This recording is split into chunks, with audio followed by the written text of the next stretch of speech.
चलिए अपना टॉपिक शुरू करते हैं। कॉर्पोरेट रिस्ट्रक्चरिंग में अपना टॉपिक चल रहा था related to demerger. Last lecture में हमने बहुत सारे टेक्निकल टॉपिक्स पे बात की थी। एक डाइवेस्टिचर देखा, फिर स्पिन ऑफ पे बात हुई, फिर ये स्प्लिट अप और स्प्लिट ऑफ पे बात हुई। ये सारे टॉपिक्स देखे। तो इनमें से आपको कुछ पूछना हो, कुछ क्वेरी है तो बताओ। इनमें कोई पॉइंट्स में कोई डाउट रह गया हो, कुछ क्लियर है सारे पॉइंट्स? ठीक है। अब जो रिमेनिंग टॉपिक्स है इस चैप्टर के, अपने उस पर फोकस करके पहले थियरी कंप्लीट करते हैं। उसके बाद फिर जो केस स्टडीज डिस्कस करना है वो भी आज देख लेंगे, तो टॉपिक पैकअप हो जाएगा। पेज नंबर 23 पे अपना टॉपिक बाकी है, that is related to slump sale. Slump sale एक पूरी शॉर्ट नोट है, आने को एक पूरा आंसर बन के आ सकता है, डेफिनेटली पॉसिबल है। तो वन ऑफ द टॉपिक्स है स्लम सेल। के बारे में थोड़ा बहुत हमने पहले इनकम टैक्स में बात की हुई है, and it is related to capital gain, उस टॉपिक में बात हुई थी। स्लम सेल का बेसिक मीनिंग था लॉन्ग बेसिस पे सेल करना, पूरा यूनिट या पूरा अंडरटेकिंग। अब मेरे पास ऑल्टरनेटिव है कि मैं कोई अंडरटेकिंग को अगर शट डाउन कर रहा हूँ तो मैं उसको एज इट इज पूरा रेडी सेटअप बेच दूँ, या फिर मैं उसमें से एक एक असेट को इंडिविजुअली सेल ऑफ करूं स्क्रैप के तरीके से, या इंडिविजुअली वैसा है। अब जैसे मेरे पास ये पूरा सेटअप है, तो अगर मैं इसको शट डाउन कर रहा हूँ, डिसकंटिन्यू कर रहा हूँ, तो मेरे पास ऑप्शंस रहेंगे। ऑप्शंस में ये है कि मैं इंडिविजुअली एक एक असेट बेच दूँ। भाई जिसको बेंचेस चाहिए बेंचेस ले जाओ, जिसको एसी चाहिए एसी ले जाओ, घर पे लगा लो, ऑफिस में लगा लो, आई डोंट केयर, लेकिन आप लेके जाओ, उसका पे कर दो। दूसरा हो सकता है कि मैं किसी कोचिंग क्लास वाले को ढूंढूं, क्या देख मेरे पास ना पूरा सेटअप रेडी है, अगर आपको यहाँ पे कोचिंग क्लास चलानी है तो आप मेरे से पूरा सेटअप बाई कर लो। तो देखो आपको कुछ करना नहीं पड़ेगा, सब कुछ रेडी है, इंस्टॉल्ड है। अदरवाइज नए सेटअप करने में बड़ी मेहनत हो जाती है। आपको पहले पूरा वो कलर का काम कराना पड़ेगा, फर्नीचर वाले को बुला के ये सब बनवाना पड़ेगा, एसी वाले को बुला के इंस्टॉलेशन कराओ, इलेक्ट्रिशियन को बुलाओ, ये सबको असेंबल करना, इनसे काम करवाना, पैसा भी जाएगा, टाइम भी वेस्ट होगा और हेडेक है इनको हैंडल करना। इसके बदले अगर आपको कोई रेडी सेटअप मिल जाए तो वो बेस्ट होगा। उसके लिए आप थोड़ा प्रीमियम भी पे करना होगा, तो आप क्या सोचोगे, यार ये काम कराने में एक तो 2 महीने लगेंगे, प्लस पैसा अलग से लग जाएगा और हर चीज का कॉस्ट जीरो से पे करना पड़ेगा। रेडी सेटअप दे रहा है अपने को, तो क्लास ही चलाना है, ले लेते हैं। तो पूरी अंडरटेकिंग एज इट इज किसी को सेल ऑफ कर देना, that is called slump cell. अब इसमें आप आके पूछ रहे हो सर बेंचेस का क्या चार्ज कर रहे हो, ये पोडियम का क्या चार्ज कर रहे हो, पैनल का? मैं बोला ऐसा है ही नहीं, मैं पूरे सेटअप का इतना चार्ज कर रहा हूँ। मैं बोला मैं 5 लाख रुपए चार्ज कर रहा हूँ पूरे सेटअप का। अब इंडिविजुअल प्राइसिंग नहीं है, अभी एसी का 20,000 गिना के 30,000 गिना, वो सब नहीं है। टोटल मुझे 5 लाख रुपीज दे दो पूरा सेटअप आपका। अब आप इवेल्युएट कर लो कि ये सस्ता पड़ रहा है कि महंगा, लेकिन मैं बाइफर्केशन नहीं दूंगा असेट वाइज, पूरी अंडरटेकिंग ही पास ऑन करूंगा। ये मेरी बेचने की कंडीशन है, मुझे इंडिविजुअली नहीं सेल करना है। इंडिविजुअल में बहुत बार ऐसा भी होता है, आधी चीजें बिक जाती है, आधी रह जाती है, फिर वो भी प्रॉब्लम आता है। अब छोटा छोटा सामान बेचना, चेयर बेचूं, पोडियम बेचूं, वो सब नुकसान है। पूरे सेटअप में क्या सब कुछ गया, मुझे भी अच्छा पैसा मिल गया, आपके लिए भी कन्वीनियंस हो गई। That is the idea behind slump sale. तो इसको यहाँ पे देखना है। अब यहाँ तो अपन अंडरटेकिंग मतलब एक कंपनी के लेवल पे बात कर रहे हैं, एक फैक्ट्री के लेवल पे बात कर रहे हैं, तो एग्जाम्पल का स्केल बड़ा हो गया। वैसा देख लो, the transfer of undertaking concern as a going concern is called slump sale. मैंने वही बोला कि स्लम सेल जो है वो गोइंग कंसर्न के फॉर्म में चलता हुआ रनिंग बिजनेस पे, मेरा यहाँ क्लासेस चल रहे हैं, मैं बोला आपको क्लासेस चलाने, आप ले लो पूरा सेट, आप चलाओ, तो कंसर्न जो है वो कंटिन्यू रहेगा, इसलिए उसको गोइंग कंसर्न बेसिस पे बोला। Slump sale is one of the methods that are widely used in India for corporate restructuring where the company sells it undertaking. तो उसकी कोई फैक्ट्री या कोई सब्सिडरी या कोई एक ब्रांच है वो सेल ऑफ कर सकते हैं। मेन रीजन क्या है, स्लम सेल क्यों कर रहे हैं वो भी देख लो। It helps the business to improve its poor performance, it helps to strengthen the financial position, it eliminates the negative synergy and facilitates the strategic investment, it helps to seek tax and regulatory advantage associated with it। तो ये सब इसके reasons हैं। एक तो क्या है ना, बिजनेस का परफॉर्मेंस पुअर है, हम बहुत सारी चीजें करने जा रहे हैं, सब कुछ साथ में मैनेज हो नहीं रहा, तो बेटर है ये एक अंडरटेकिंग जिसकी वजह से हम पूरा बिजनेस डाउन कर रहे हैं, इसको सेल ऑफ कर देते हैं कि भाई अंडरटेकिंग निकाल दो, इस पर फोकस नहीं करते, उल्टा इससे जो पैसा आएगा कहीं और लगा देंगे, या इसी बिजनेस में बाकी बिजनेस में इन्वेस्ट कर देंगे। तो वो सारे ऑप्शंस हैं। तो इसलिए बोला पुअर परफॉर्मेंस को इंप्रूव करना, कंपनी की फाइनेंशियल पोजीशन को स्ट्रेंथन करना। जिस यूनिट में नुकसान जा रहा है उसको क्यों खींच रहे हो, फालतू जब जो कमा रहे हैं वो दूसरे में लॉस में जा रहा है, तो इससे बेटर है इसको निकालो, परफॉर्मेंस बेटर हो जाएगा, पैसे बचने शुरू हो जाएंगे। नेगेटिव सिनर्जी का मतलब क्या हो गया, एक वर्ड यूज करते हैं अपन सिनर्जी या पॉजिटिव सिनर्जी। तो व्हाट इज नेगेटिव सिनर्जी? तो नेगेटिव सिनर्जी का मतलब वो 1+1 जो 11 होना चाहिए था ना, वो 1+1 माइनस में जा रहा है, नुकसान हो रहा है। मतलब दो बिजनेस साथ में चलाने से फायदा होने के बदले नुकसान ज्यादा हो रहा है, क्योंकि दोनों एकदम ऑपोजिट डायरेक्शन में। तो सिनर्जी का मतलब है कि जब आप दो चीजें साथ में कर रहे हो या मर्जर अमालगमेशन कर रहे हो, तो it is resulting in some additional advantage. 1+1 11 बोलते हैं या 1+1 3 बोलते हैं, कुछ तो एक्स्ट्रा एडवांटेज हो रहा है। तो जब एक साथ कोरिलेट होने वाले बिजनेसेस को हम मर्ज करते हैं या अक्वायर करते हैं तो उससे हमें बेनिफिट ज्यादा होता है। लेकिन कितनी बार उल्टा भी पड़ जाता है कि ये दो चीज साथ में करने में नुकसान जा रहा है, तो उसको क्या बोलेंगे, नेगेटिव सिनर्जीज। तो जो बिजनेसेस आप कर रहे हो अगर वो साथ में करने में प्रॉब्लम आ रही है तो एक को अलग कर दो जो नुकसान दे रहा है, तो क्या बाकी पे फोकस कर पाओगे? वैसे तो सेम ही चीज बोली, अलग अलग तरीके से समझाने की कोशिश कर रहे हैं और कुछ नहीं है। टैक्सेशन में भी कुछ एडवांटेजेस हो सकते हैं, वो फिर कैपिटल गेन वाला पार्ट हो गया। वैसे अब देख लो इनकम टैक्स एक्ट का रेफरेंस आई है, इसमें बोल रहे हैं कि भाई स्लम सेल जो है वो क्या है, तो सेम मीनिंग समझाया वापस से, कुछ नया नहीं बोला। जब आप पूरा अंडरटेकिंग या बिजनेस एंटायरली सेल आउट कर रहे हो वैसा है, और इंडिविजुअल असेट्स को आप वैल्यूएशन नहीं दोगे, आप टोटल कंसिडरेशन चार्ज कर रहे हो। आप लैंग्वेज पढ़ो, अभी जो मैंने बताया ना एग्जैक्टली वही लिखा है, उसमें कुछ भी बाकी नहीं रखा है। वो इसलिए क्योंकि लॉस मेकिंग जा रही है, एक अंडरटेकिंग आपके नुकसान में जा रही है, तो उसमें क्या हो रहा है ना, आपका बाकी अंडरटेकिंग से आने वाला प्रॉफिट यहाँ खर्च हो रहा है। अगर आप ये बिजनेस सेल ऑफ कर दो तो एक तो कुछ इनकैश हो जाएगा और वो लॉस बंद हो जाएगा, तो अपने फाइनेंशियल पोजीशन लॉन्गर टर्म में बेटर हो जाएगी। वैसा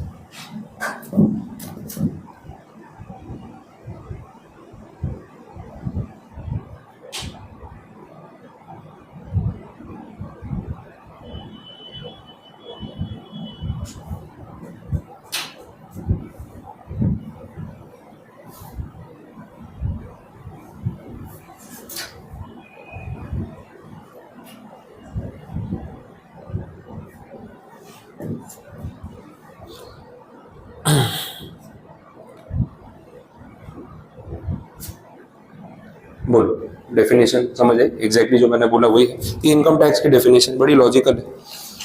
यही पॉइंट्स को ऐसे पॉइंट वाइज समझा दो तो भी ठीक है, कोई प्रॉब्लम नहीं आएगी। अब बोल रहे हैं जो सेल वर्ड यूज हो रहा है ना, sale of the entire undertaking, तो बोला sale word income tax act में डिफाइंड नहीं है, जरूरत भी नहीं है। अपने पास एक सेल ऑफ गुड्स एक्ट है,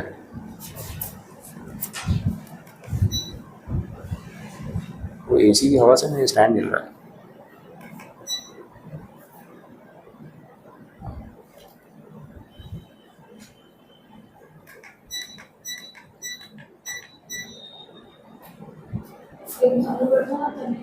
हाँ वही,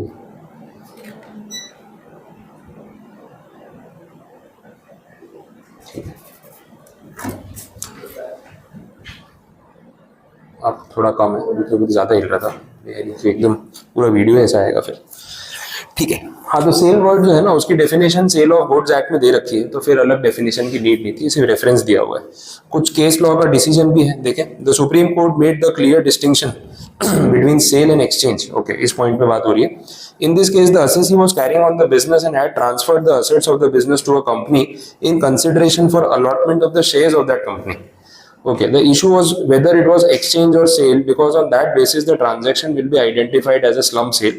The Supreme Court held that where the assets are transferred for money consideration and the liability of the consideration so determined is discharged by any mode, whether money or other assets, then the said transaction is sale. In that case, there are in truth two transactions, one transaction of sale and other of the contract under which the shares are allotted in satisfaction of the liability. However, where the assets are transferred for consideration of another asset other than money, the said transaction is exchange. On the basis of this distinction, the Supreme Court held that the transfer of asset in consideration for allotment of shares is exchange and not sale. तो ये case law का decision है कि भाई cell और exchange में क्या फर्क है। एक्सचेंज कॉमन सेंस वाली चीज है, आपने एक चीज दी उसके बदले दूसरी चीज मिली, तो वो एक्सचेंज है। यहाँ पे ऐसा हुआ कि मैंने मेरा बिजनेस या मेरी अंडरटेकिंग एक कंपनी को बेची और उस कंपनी ने मुझे उस कंपनी में शेयर्स दिए, पैसा तो दिया ही नहीं ना। तो सेल जो है उसमें कंसिडरेशन एक पार्ट होता है and consideration has to be in terms of money, तभी वो कंसिडरेशन।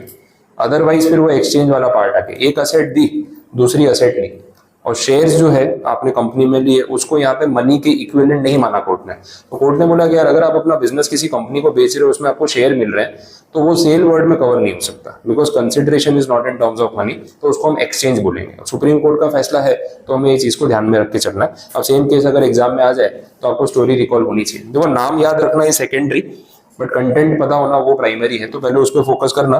केस का नाम अगर याद रह जाए पढ़ते पढ़ते तो बात अलग है, अदरवाइज एक बार ठीक है। नो डाउट केस का नाम लिखने से फर्क पड़ता है। ये कितनी बार वो लोग क्वेश्चन पूछ लेते हैं कि भाई give the judgment according to the relevant case law, तो दे वांट कि आप ये नाम कोट करो, ऐसा होता भी है कुछ क्वेश्चंस में वो लोग पूछ लेते हैं। पर फिर नाम में ऐसा है कि थोड़ी अपनी भी लिमिटेशन आ जाती है, कितने केसेस लर्न करके जाए। तो पहला स्टोरी याद रखो कि हाँ सेल और एक्सचेंज वाला सुप्रीम कोर्ट का केस था। अब बार बार नाम पढ़ते पढ़ते आपको याद हो जाए तो ठीक है, नहीं तो सब्जेक्ट क्लास में खत्म होगा तो अपन लिस्ट बना लेंगे। तो हर चैप्टर के साथ एक पेज अटैच करो, उस चैप्टर में जो भी केस लॉ का नाम है वो मेंशन करो, सुप्रीम कोर्ट का केस है, हाई कोर्ट का केस है और केस का क्रक्स क्या है, वो अपने एक लिस्ट बना लेंगे। हैंड रिटन होगा तो याद भी हो जाएगा, तो लास्ट में अपने वो भी कर सकते हैं। तो अभी एक बार सिर्फ कंसेप्ट पे जा रहे हैं, ठीक। फिर नीचे तो उसी का एक्सप्लेनेशन है, वापस लम सेल वाली बात रिपीट हो गई। अंडरटेकिंग क्या होता है वो बता दिया, substantially whole of the undertaking उसका रेफरेंस दे दिया, उसे डेफिनेशंस बताई हुई है, ठीक है। तो ये स्लम सेल वाली पूरी शॉर्ट नोट यहाँ पे कंप्लीट है। बोलो क्लियर है, पॉइंट समझ आ गया। डाइवेस्टिचर तो अपन बात कर चुके थे, जॉइंट वेंचर बाकी था, तो जॉइंट वेंचर पे चलते हैं, पेज 25 पे आ जाओ। A joint venture is a business or contractual arrangement between two or more parties which agree to pool resources for the purpose of accomplishing a specific task, maybe a new project or any other business activity। ये बात पहले हुई है, अपन ने setting up वाले में executive में discuss किया हुआ है what is a joint venture, तो थोड़ा बहुत आपको रिकॉल होगा और जैसे जैसे बढ़ते जाएंगे याद भी आ जाएगा। बेसिक मीनिंग आपके हिसाब से क्या है जॉइंट वेंचर को, आप कैसे समझ रहे हो, आपके माइंड में क्या पॉइंट है, कैसे एक्सप्लेन करेंगे what is a joint venture, क्या हो रहा है एग्जैक्टली उसमें। थोड़ा बहुत ट्राई करो रिकॉल करने की, जो समझ आए। वो डेफिनेशन तो चाहिए नहीं, आपके माइंड में मीनिंग क्या है वो। एक पर्टिकुलर प्रोजेक्ट के लिए जब दो साथ में आए तो, हाँ, एक पर्टिकुलर प्रोजेक्ट के लिए दो एंटिटीज या दो कंपनी साथ में आके कोई प्रोजेक्ट साथ में कर रही है, टेक्नोलॉजी शेयर कर सकते हैं, रिसोर्सेज शेयर कर सकते हैं कि भाई ये प्रोजेक्ट पे अपन साथ में काम करेंगे, उसके बाद अलग। हाँ ऐसा होता है, इवन अपने कंस्ट्रक्शन में बहुत सारे ग्रुप वाले करते हैं, भाई राजंस वाला है और कोई दूसरे ग्रुप वाला है, वो साथ में आ गया तो बोले ये प्रोजेक्ट हम साथ में बना रहे हैं, तो उसका वो मेंशन भी कर देते हैं कि दोनों का कंबाइंड प्रोजेक्ट है। अब वो कॉम्प्लेक्स हमने साथ में बनाया, फिर हम अपना अपना बिजनेस में अलग हो गए, तो फॉर अ पर्टिकुलर प्रोजेक्ट आप साथ में आ सकते हो, that is a joint venture. अच्छा, जॉइंट वेंचर सिर्फ एक प्रोजेक्ट तक ही लिमिटेड है, इसको मल्टीपल प्रोजेक्ट्स के लिए कंटिन्यू भी कर सकते हैं, कर सकते हैं ना। तो ऐसा कुछ नेसेसरी नहीं है कि पर प्रोजेक्ट या फिर डिसॉल्व ही करना पड़ेगा, तो आप उसको कंटिन्यू भी कर सकते हो, लॉन्ग टर्म भी चला सकते हो, दैट इज ऑल्सो ओके। अब इसके लिए नई कंपनी बनाना, सेपरेट कंपनी बनाना नेसेसरी है या फिर और भी कोई ऑप्शन है? वो स्टारबक्स के नीचे लिखा होता है ना टाटा अलायंस, हाँ वो आने वाला है इसमें, स्ट्रेटेजिक अलायंस वो उस टॉपिक का एग्जांपल है, तो चलो वो तो उसमें रखेंगे, फिर वो मैं इसमें नहीं मिक्स कर रहा। नहीं वो सही है, वो एग्जांपल है, वो सही है, लेकिन वो स्ट्रेटेजिक अलायंस में आएगा, तो मैं अभी यहाँ पे जॉइंट वेंचर में नहीं ले रहा उसको, फिर वो आपको कंफ्यूजिंग लगेगा वैसा। पर जॉइंट वेंचर में दोनों ऑप्शंस हैं, आप देखो दो एंटिटीज जो साथ में आ रही है, वो दोनों एंटिटीज अगर चाहें तो अपनी अपनी आइडेंटिटी सेपरेट रख के सिर्फ एक जॉइंट वेंचर की तरह उसको कॉन्ट्रैक्चुअल बेसिस पे भी कर सकती है। दूसरा ऑप्शन है कि आप इस वेंचर के लिए नई कंपनी बना रहे हो, तो फिर वो कंपनी में फिर वो इक्विटी असेट लेके आना, कैपिटल कंट्रीब्यूट करना, वो सब हो जाएगा। तो दो टाइप के जॉइंट वेंचर होते हैं, यहाँ थियरी में दे भी रखे हैं, एक बोलते हैं इक्विटी बेस्ड जॉइंट वेंचर और एक होता है non equity based joint venture. ये भी रिपीट थियरी आपकी सेटिंग अप वाली की थियरी, अब देखो याद आना शुरू होगा। तो उसमें हमने देखा था कि अगर देखो अगर आप लॉन्ग टर्म करने वाले हो काम साथ में, मल्टीपल प्रोजेक्ट्स पे काम होने वाला है, then go for equity joint venture. तो उसमें हम क्या करेंगे, दोनों कंपनीज आके एक तीसरी कंपनी बनाएंगी और वो तीसरी कंपनी में दोनों का इक्विटी होल्डिंग होगा, वैसा रहेगा। तो दोनों कंपनी का जो एग्जिस्टेंस है ना वो अपनी अपनी जगह तो रहेगा ही। इसमें भी कुछ एग्जांपल अपन फ्रेम पहले जनरली ले रहा हूँ, मैं दो कंपनीज हैं ए लिमिटेड बी लिमिटेड, वही वाला एग्जांपल ले रहा हूँ। अब इनका ना अपना अपना इंडिविजुअल बिजनेस तो चल ही रहा है, नाउ दे आर प्लानिंग कि हम जॉइंट वेंचर में कोलैबोरेशन में साथ में एक बिजनेस करेंगे। तो अगर इक्विटी जॉइंट वेंचर में जाते हो तो वो चीज कैसे वर्क करेगी, इन्होंने बोला हम एक नई कंपनी बनाते हैं A B limited, this is a JV company. बोले सर ये एग्जिस्ट करेगी या बंद हो जाएगी, ये एग्जिस्ट करेगी, इनका अपना अपना अलग अलग बिजनेस चलता रहेगा। ए लिमिटेड अपना अलग बिजनेस आज भी कर रही है मार्केट में, कल भी करेगी, बी लिमिटेड भी सेम लेवल पे काम करेगी, बट एक पर्टिकुलर कैटेगरी ऑफ प्रोडक्ट या बिजनेस के लिए हम दोनों साथ में आए और हमने एक कंपनी बना ली ए बी लिमिटेड। अब बोला कंपनी बना ली तो ये ऑन पेपर कैसे दिखेगा, बोला कुछ पैसा ए लिमिटेड लगाएगी इसमें, कुछ पैसा बी लिमिटेड लगाएगी। Now this is a separate legal entity, तो इसके अंदर इन दोनों को मिलेगा स्टेक, ठीक है। अब इसके शेयर होल्डर्स में ए लिमिटेड भी इन्वेस्टर है और बी लिमिटेड भी इन्वेस्टर है। इन्होंने बोला अपन इक्वल पार्टनरशिप करेंगे, 50% शेयर मेरे, 50% शेयर आपके, समझ आए। तो ये दोनों अपनी अपनी जगह तो अपना बिजनेस कर ही रहे हैं, लेकिन एक नया जॉइंट वेंचर स्टार्ट किया इन्होंने और उसमें अपनी अपनी इक्विटी होल्ड कर ली। तो ऑन पेपर ये एक स्ट्रक्चर क्रिएट कर दिया नया, this is a separate company. ये बात समझ आई।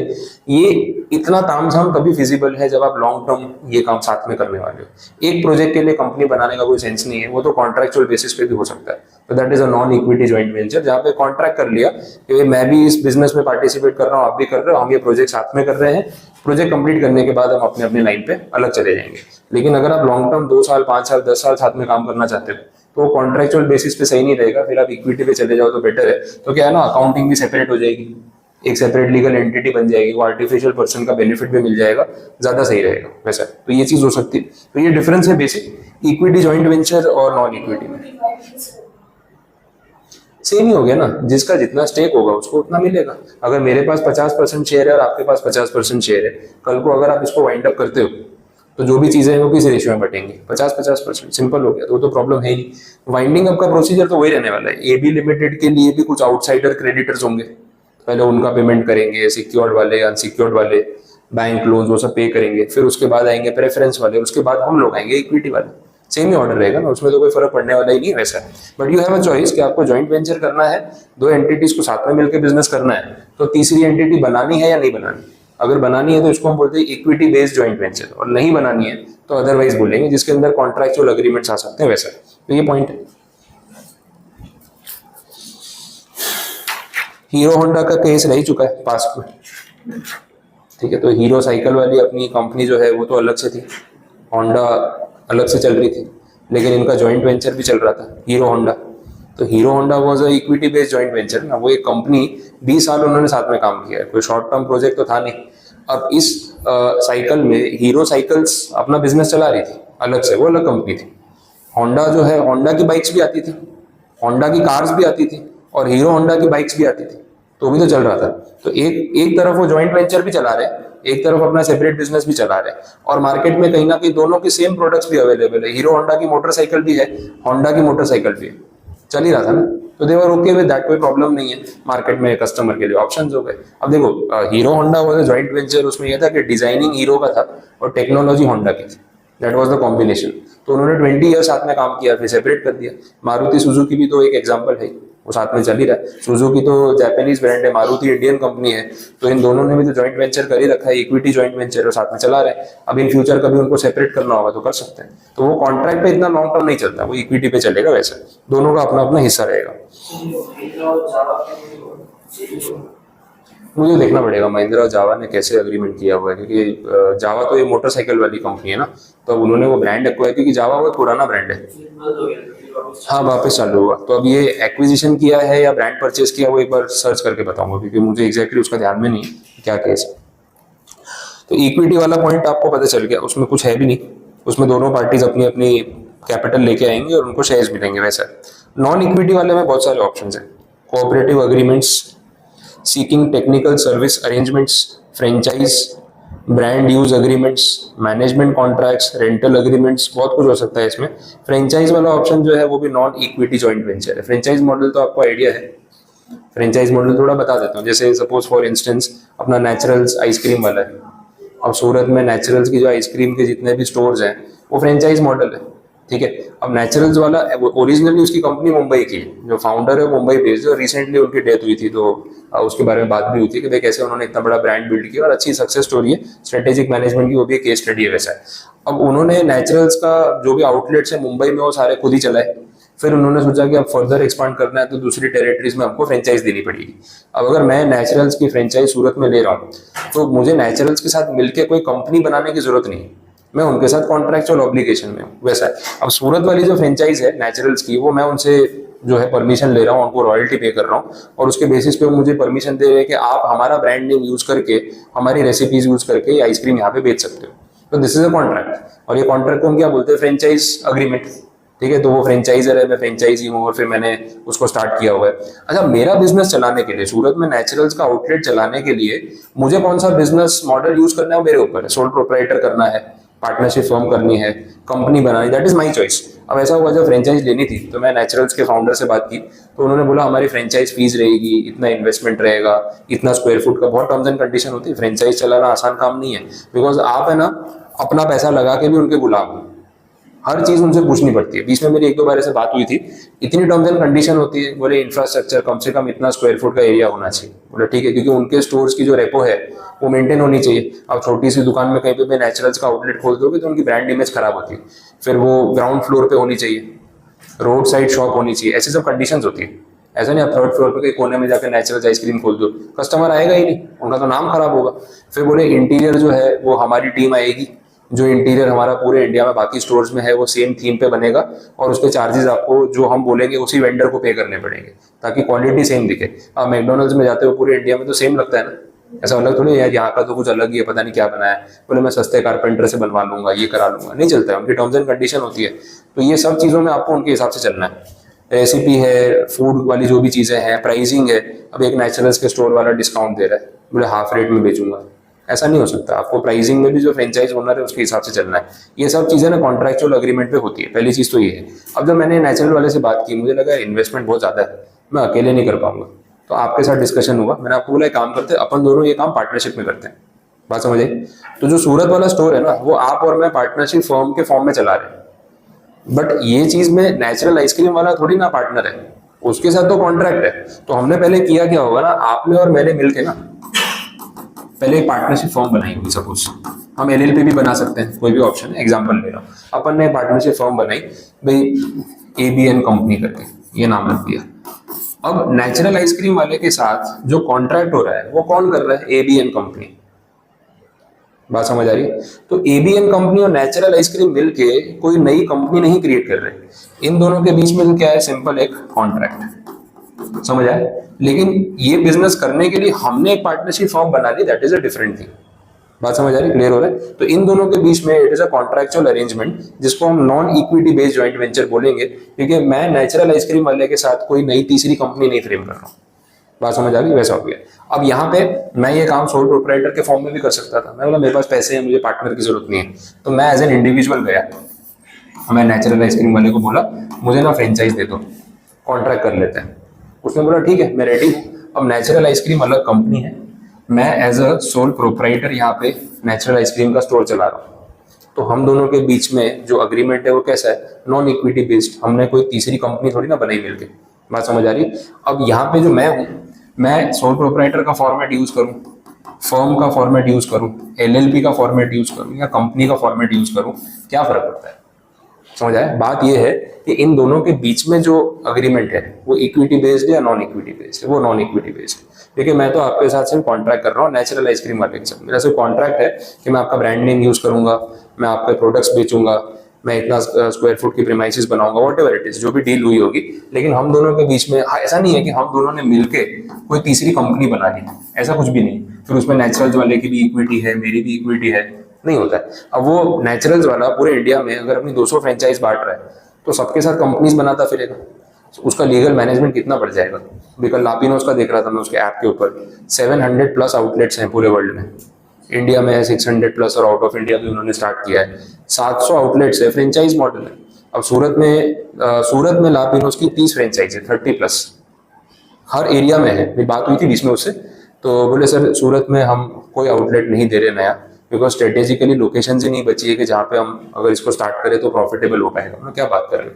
बोले सर हम ही नहीं दे रहे सामने से, क्योंकि आप तो क्या फ्रेंचाइज कहीं पे भी खोल दोगे, एक फ्रेंचाइज के सामने दूसरी खोल दोगे कॉम्पिटिशन में, क्योंकि आपको कमाना है। लेकिन हमें पता है ना कि वो चीज़ चलेगी नहीं। बोले हमारी टीम स्ट्रेटेजिक लोकेशन सर्च करती है। बोले पूरे गुजरात में नहीं देंगे, पूरे गुजरात में ना बोल दिया। बोले आपको स्टार्ट करना है महाराष्ट्र करो, राजस्थान करो, चलेगा, लेकिन मध्य प्रदेश कर लो, चलेगा, गुजरात में नहीं चलेगा। मतलब क्यों? बोला ऑलरेडी वहाँ पे 250 से ऊपर आउटलेट्स हैं, तो पूरे वर्ल्ड के 700 आउटलेट्स हैं ना, 300 तो ऑलमोस्ट गुजरात में ही। सोचो सूरत में 30 है तो 250-300 नहीं होंगे। तो इतना आउटलेट वो ऑलरेडी ओपन कर चुका है कि अब उसके पास जगह नहीं है यहाँ पे, तो पूरे गुजरात में फ्रेंचाइज देने के लिए रेडी नहीं है। ये सिचुएशन है। तो 700 आउटलेट वालों के साथ उसने सबके साथ थोड़ी ना कंपनीज बनाई होगी। तो भाई लापिनोस प्लस आउटलेट नंबर 1 एक कंपनी, लापिनोस प्लस आउटलेट नंबर 2 दूसरी कंपनी, उसमें दोनों की इक्विटी, कितना महंगा हो जाएगा ये। और ये सारी चीजें लीगली मैनेज करने में उसकी लीगल टीम का खर्चा कितना लगेगा हर साल का। सीधा सीधा कॉन्ट्रैक्ट कर लो भाई, कॉन्ट्रैक्ट में जो लिखा है वो फ्रेंचाइज आउटलेट वाले को फॉलो करना है, सिंपल बात होगी। समझ आए? तो ये एक बेस्ट एग्जाम्पल है नॉन इक्विटी जॉइंट वेंचर का, वैसा हो गया। तो ये जो कॉन्ट्रैक्ट में जो प्रॉपर्टी हुआ उसमें कैसा रहता है, नॉर्मली ये फ्रेंचाइज वाले जो होते हैं वो लोग क्या करते हैं, जैसे लापिनोस वाला फ्रेंचाइज दे रहा है तो उसका एक था one time fees 10 lakh rupees, 10 lakh रुपए चार्ज करता है। लापिनोज का ब्रांड नेम आपको यूज करने के लिए दे रहा है वो, this is one time fees. फिर बोले और तो जो भी सेल रेवेन्यू होता है रोज का, उसका 4% वो चार्ज करता है एज अ रॉयल्टी। ये उसकी लापिनोज की स्कीम बता रहा हूँ आपको। तो 10 लाख रुपए वन टाइम देने फॉर परमिशन, और जितना रोज का सेल होता है ना उसका 4%, सेल का 4% वो चार्ज करता है। This is very nominal. कुछ लोग 10% भी चार्ज करते हैं। एनबीसी वाले का पूछा था मैंने, नथिंग बिफोर कॉफी वाला जो ब्रांड है, तो वो वेसू में ही था एक, तो बात हो रही थी कि भाई क्या फ्रेंचाइज का रहता है, तो उन्होंने मेंशन किया हुआ है कि हम लोग कुछ 7 to 8 lakh rupees one time fees charge करते हैं, और बाकी उसमें कुछ डिपॉजिट रहता है और कुछ पार्टली वो लोग वन टाइम फीस लेते हैं, वैसा कुछ है। तो 2-3 लाख रुपए डिपॉजिट और 5 लाख रुपए कुछ फीस है उनकी, कि आप ब्रांड नेम दे रहे हैं, प्लस रेवेन्यू का 10% वो उनका। तो भाई हर रोज का अगर मान लो मेरा आज 50,000 का सेल हुआ है, तो मुझे 5,000 रुपये उसको रॉयल्टी देनी है। तो वो क्या रिकरिंग इनकम भी जनरेट कर रहा है, और वन टाइम फीस तो उसने मुझसे ले ही ली। तो लापिनोज वाला परसेंटेज वाइज 3 से 4% करता है, लेकिन वन टाइम में 10 लाख रुपए ले रहा है, वैसा है। तो 10 लाख प्लस रेवेन्यू का 4%, तो ये मॉडल है। अब ये सब कॉन्ट्रैक्ट में लिखा हुआ है, तो मुझे उसको पे करना ही है। अच्छा, बिलिंग सॉफ्टवेयर उनका होता है, ऑनलाइन सारा पूरा स्टोर्स में कनेक्टेड होता है, सेंट्रलाइज सॉफ्टवेयर है। तो ऐसा भी नहीं है कि मैं उसको बताऊंगा नहीं कि कितने का माल बेचा, तो मैंने शुरू कर दिया बोले कैश में ले जाओ, बिल नहीं मिलेगा, अपना 4% बचेगा। ऐसा होता ही नहीं ना। फिर वहाँ पे लिखा होता है if you don't get a bill then contact us on this number. Customer सोचेगा बिल नहीं दिया, फोन करता हूँ, मेरे को पिज्जा फ्री मिल जाएगा, तुरंत पता चल जाएगा। और अगर ऐसा हुआ तो वो आपका फ्रेंचाइज अग्रीमेंट कैंसिल कर देगा, फिर आप क्या करोगे? तो पेनल्टी प्रोविजन भी तो होते हैं ना। तो हर चीज अग्रीमेंट के बेस पे जब चल रही है, तो फिर सेपरेट कंपनी हर आउटलेट वाले के साथ बनाने की जरूरत नहीं है, नहीं तो वो फाइनेंशियली और लीगली मैनेज करने महंगा पड़ेगा। तो ये पॉइंट है, ठीक है। चलो देखें, इन्होंने भी एग्जाम्पल दिया हुआ है, विस्तारा एयरलाइंस, अपन बात कर भी रहे थे, है ना, विस्तारा की बात हो रही थी। और स्टारबक्स वाला एग्जांपल जो आप बोल रहे थे वो इन्होंने दिया भी हुआ है। मैं इसलिए नहीं ले रहा था क्योंकि नीचे स्ट्रेटेजिक अलायंस में फिर थोड़ा स्पेसिफिक उसको यूज करना ही है, तो फिर वो एकदम मिक्सअप हो जाएगा, इसलिए। बाकी आप यूज तो कर ही सकते हो, ऐसा कुछ नहीं है। तो जॉइंट वेंचर एग्जैक्टली क्या है वो आपको आइडिया आ गया, इक्विटी और नॉन इक्विटी पता चल गया। तो ये भी एक शॉर्ट नोट वाला टॉपिक है, सारे इंडिविजुअल टॉपिक्स है, एग्जाम में पूछने को तो कुछ भी पूछ सकते हैं, आपको आइडिया होना चाहिए। नॉन इक्विटी बेस में जितने भी नाम लिखे हैं सब अपने अपने कैटेगरी में है। मैंने आपको ये फ्रेंचाइज वाला पॉइंट उसमें समझाया। ब्रांड यूज अग्रीमेंट अलग चीज हो गई, टेक्निकल सर्विस अग्रीमेंट अलग चीज हो गई। अब जब जॉइंट वेंचर में काम कर रहे हैं ना, तो दोनों को एक दूसरे के प्लस पॉइंट्स का यूज करना है। मैं इस चीज में एक्सपर्ट हूँ, आप दूसरी चीज में एक्सपर्ट हो, साथ में काम करेंगे तो दोनों का फायदा एक दूसरे को मिलेगा। तो इसमें ये आ जाता है टेक्निकल सर्विस अरेंजमेंट्स या अग्रीमेंट्स। तो मैं टेक्नोलॉजी में अच्छा हूँ और आप सेल में अच्छे हो, तो बिजनेस आप लेके आओ, टेक्नोलॉजी सपोर्ट आपके कस्टमर्स को मैं प्रोवाइड करूंगा। इस टाइप की अपनी टीम है, एक टेक पार्टनर है और एक बिजनेस पार्टनर है। तो कोई भी जॉइंट वेंचर होगा तो मेरी जो कमी है वो आप पूरी कर रहे हो, और आपकी जो कमी है मैं पूरा कर रहा हूँ, तभी तो जॉइंट वेंचर कर रहे हैं। अदरवाइज क्या नीड है जॉइंट वेंचर करने की? जैसे हीरो होंडा मैंने बोला, तो हीरो डिजाइनिंग में अच्छा है, लेकिन उसके पास वो इंजन की टेक्नोलॉजी नहीं थी, क्योंकि साइकिल बना रहा था। होंडा जो है वो टेक्नोलॉजी में अच्छा है इंजन वाले पार्ट पे, बट उसके डिजाइन उतने अच्छे नहीं थे। तो उन्होंने कोलैबोरेट उस बेस पे किया ना कि डिजाइनिंग आप देखोगे, टेक्नोलॉजी हम देखेंगे, और जो मिलके प्रोडक्ट बनेगा वो फिर हम कस्टमर को बेचेंगे तो सेल बढ़ेगा। That is the idea. तो उस बेस पे चल रहा है। ब्रांड यूज अग्रीमेंट में भी वही होगा ना कि आप मेरा ब्रांड नेम यूज करो, कोई प्रॉब्लम नहीं है, और उसके बदले मैं आपसे कुछ रॉयल्टी चार्ज करूंगा। तो ब्रांड का जो फायदा मिलेगा, जो फुटफॉल आपको मिलेगा, उससे आपका कस्टमर बेस बढ़ेगा ना, तो उसी का तो मैं आपसे रेवेन्यू चार्ज कर रहा हूँ या प्रॉफिट शेयरिंग मांग रहा हूँ, वैसा होगा। ओके, अभी वो भी तो हुआ था इसमें मारुति में और टोयोटा में, आपने देखा भी होगा। मारुति की बलेनो आती, आपने देखा, टोयोटा की भी सेम गाड़ियां आती, ग्लांजा। अब टोयोटा की ग्लांजा और मारुति की बलेनो सेम गाड़ी है, मॉडल में भी कोई फर्क नहीं है, खाली बैज अलग लगाया हुआ है। तो ये कैसे चल रहा है? फिर एक दूसरे का मॉडल कॉपी कर रहा है। टोयोटा में भी तो आया इनोवा, और इसकी आई ना इनविक्टस करके शायद गाड़ी का नाम है। तो इनविक्टस और इनोवा सेम गाड़ी है, आप देख लो, मॉडल भी पूरा सेम है। तो ये कैसे हो रहा है? तो ये दोनों कंपनीज ने कोलैबोरेट किया है, अग्रीमेंट किया हुआ है, ब्रांड नेम एक दूसरे का यूज कर रहे हैं। देखो, मारुति की प्रेजेंस पूरे इंडिया में बहुत है, 45% मार्केट शेयर है आज की डेट में, तो उसकी तो गाड़ियां बिकती है बल्क में। टोयोटा की गाड़ी बल्क में नहीं बिकती, बट टोयोटा की टेक्नोलॉजी मारुति से बेटर है, वो अपने को पता है। एंड जापानीज कंपनी है तो उनका ब्रांडिंग बेटर है। अब ये कोलैबोरेट करके क्या हो रहा है ना, दोनों एक दूसरे का ब्रांड नेम और टेक्नोलॉजी यूज कर रहे हैं। तो सेम मॉडल्स निकाल दिए। अब कैसा हो गया कि प्राइस पॉइंट में थोड़ा बहुत वेरिएशन रखा है, थोड़ी अजीब सी स्ट्रेटेजी है लेकिन चल रही। अब क्या, मारुति बलेनो और टोयोटा ग्लांजा सेम हो गई, दोनों के अंदर का इंजन, डिजाइनिंग, काफी चीजें उन्होंने मिक्स कर दी। तो मारुति को जापानीज टेक्नोलॉजी का उसके अंदर एक इनपुट मिल गया, और टोयोटा को मारुति का ब्रांड नेम मिल गया। तो इंटरचेंज करके बेच रहे हैं, बिक भी रहा है। मेरे को तो खुद ही समझ में नहीं आया कर क्यों रहे हैं, क्या फायदा हो रहा है। ऐसी स्ट्रैटेजी थोड़ी अजीब स्ट्रैटेजी है, लेकिन कंपनीज को अगर कुछ बेनिफिट लग रहा है तो वो लोग उस बेस पे काम कर रहे हैं। तो सारी गाड़ियां फर्स्ट कॉपी और ओरिजिनल ऐसे निकाल दी। इनोवा भी चल रही है, इन्विक्टस भी चल रही है, लगती दोनों सेम है। अच्छा, प्राइस पॉइंट में भी ज्यादा फर्क नहीं है। अब टोयोटा इनोवा जैसी गाड़ी 25-30 लाख रुपए की आती है, उसमें और इन्विक्टस के प्राइस में सेम मॉडल में 1-1.5 लाख रुपए का फर्क है। मुझे ये नहीं समझ रही कस्टमर फिर मारुति वाली इनोवा क्यों खरीदेगा जब टोयोटा वाली मिल रही है। मैं 25 लाख रुपए खर्च कर रहा हूँ तो मैं 1 लाख बचाने के लिए मारुति का ब्रांड नेम क्यों लूंगा, मैं तो फिर टोयोटा पे जाऊंगा। तो ऐसी स्ट्रैटेजी बहुत ओवर सक्सेसफुल भी नहीं है, लेकिन कंपनी ने अपनी तरफ से कोशिश की है।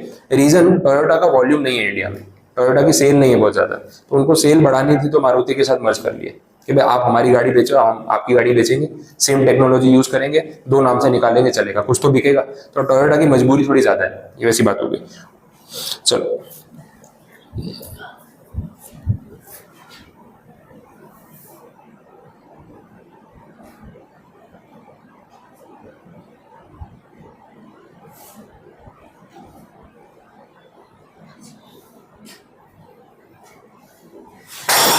अरे